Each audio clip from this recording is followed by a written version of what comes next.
Like, share, subscribe, but with that being said, let's get started into the video. Well, today we have our first real-time reaction to the trade on this channel. And this was a very random trade. It is between the New Orleans Pelicans and the Memphis Grizzlies.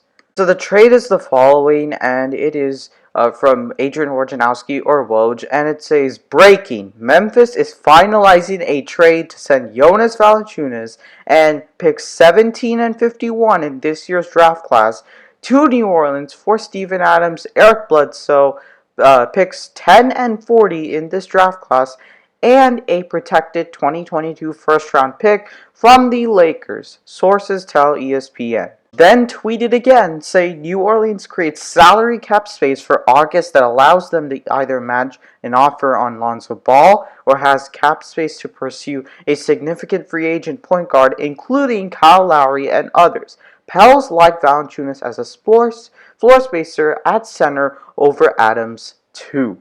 He then tweeted on a tweet that Andrew Lopez, another NBA insider, said that sources tell ESPN the 2022 Lakers pick will be top 10 protected.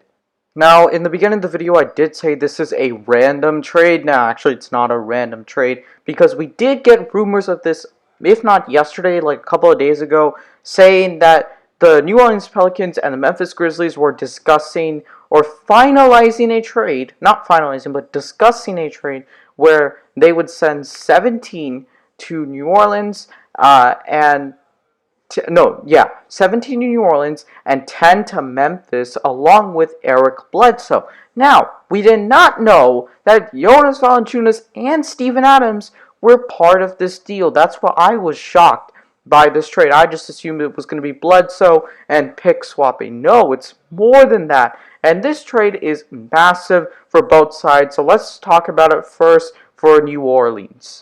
For New Orleans, obviously, I think this trade helps them a ton. Now, they did give up 2 picks. Well, they gave up 1 pick basically, and they swapped a pick with Memphis. They did move down 7 spots in a draft class. That does kind of hurt, but the talent is so stacked in this draft class that honestly, I wouldn't be too mad at it if I'm New Orleans, because you already have a ton of young players on top of that on your team, and you can still get a very good player at pick 17 because this draft is very, very stacked. Now, they also gave up a 2022 Lakers pick that is top 10 protected, but will more than likely convey. I don't think the Lakers are going to be that bad by 2022, but, you know, that's still a pick. I guess your assets go down a little bit. But again, New Orleans has always had a ton of assets and young players, and it's time they actually start using it and do something with it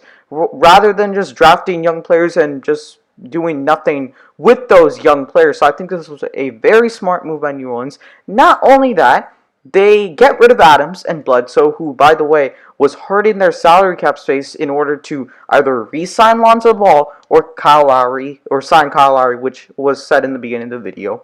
And now they have that cap space to either go get another guy or get Lonzo, or even maybe both.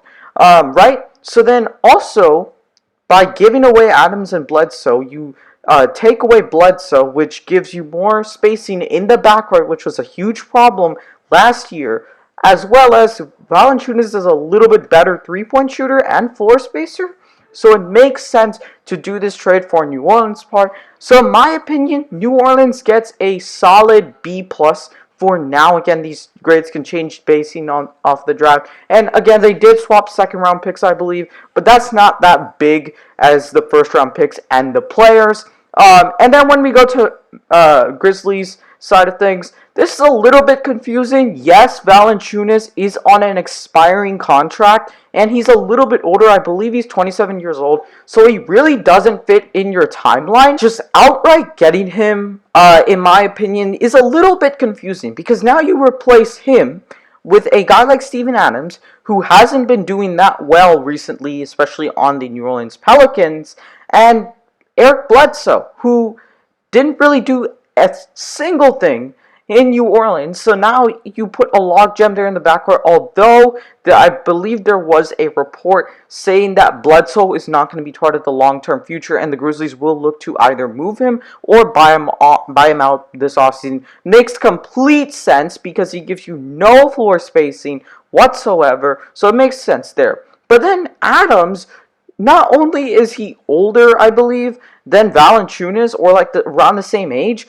but also you have to pay him more money for more years, and Valanciunas is the way better player. Valanciunas was a critical part to this New Orleans team, so now you risk being a little worse next year, where next year you could have looked being a playoff team, but now you're like, oh well, we might barely miss the playoffs because we don't have that critical guy in Valanciunas. So this was a little bit confusing to me. Now, they did get a 2022 Lakers pick, which is top for 10 protected, but like I said in the beginning of this video, it's going to convey. We know Lakers next season, they're going to be better than like the 10 of the like a really bad team being like a bottom 10 team in the league. I don't think they're going to be that bad. And also they move up 7 spots, which, hey, if they can get their guy at that pick 10, the guy that they want, the guy they believe is an all-star caliber player, which I trust this Grizzlies front office.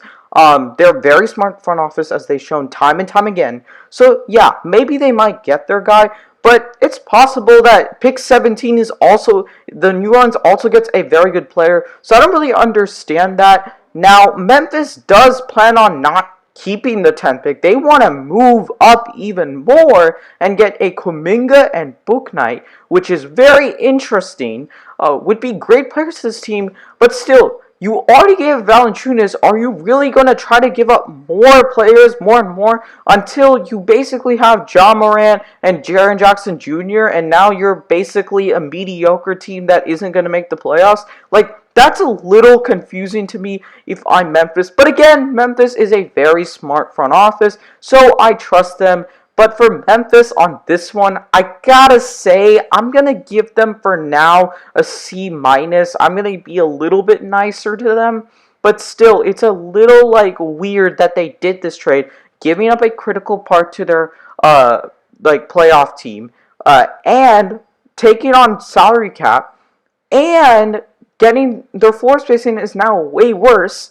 So it doesn't make sense just to get another late first round pick and moving up a draft class that is already stacked. Granted, you are moving up 7 spots, which is still significant, but still a little bit weird that Memphis would do this type of trade. Nonetheless, this is a very interesting trade. I would like to let you know what you think about this trade in the comment section below. Remember to leave a like, subscribe, share, comment down below. This is a much shorter video because it's a reaction video, so I'll be doing more reaction videos as the offseason goes on, so stay tuned for that. But with that being said, Rocket Hoops out. Peace.